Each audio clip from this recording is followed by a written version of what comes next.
In the late 90s and early 2000s, Bill and Melinda Gates began pouring millions, if not billions of dollars into what's called the small schools movement. Research came out that said that the top 20% of all performing schools in the United States had very small student bodies. So they dedicated money to breaking up large schools and creating smaller schools in places like Chicago and New York, where big schools were very prevalent. What nobody seemed to notice until another paper was published a few years later was that the bottom performing 20% of schools were also very small student bodies. So what was going on here? Well, let's go look at a graph. Here you have the average number of students in fourth grade at a school, and here you have their scores. So the higher up, the better the scores are. The more it goes this way, the larger number of student bodies. So look, you have a lot of people doing really well up here and a lot of people doing really well down here. But this is just a distribution curve turned on its side.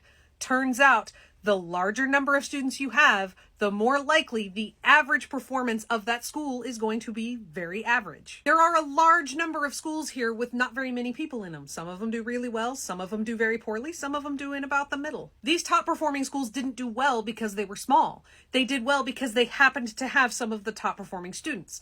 Same thing in the bottom performing schools. They just happened to have students with poorer performance. The large schools averaged out because they had a large number of students. Some performed well, some didn't, and it averaged out. This is one of the reasons that data literacy is so important, because if not, we end up spending millions of dollars on something that doesn't have an effect on anything. I will say this though. They did realize that their funding was misplaced. They admitted that they had made a mistake. And the guy, Thomas Kane, who wrote the paper debunking the small schools movement, he was hired as their director of education programs.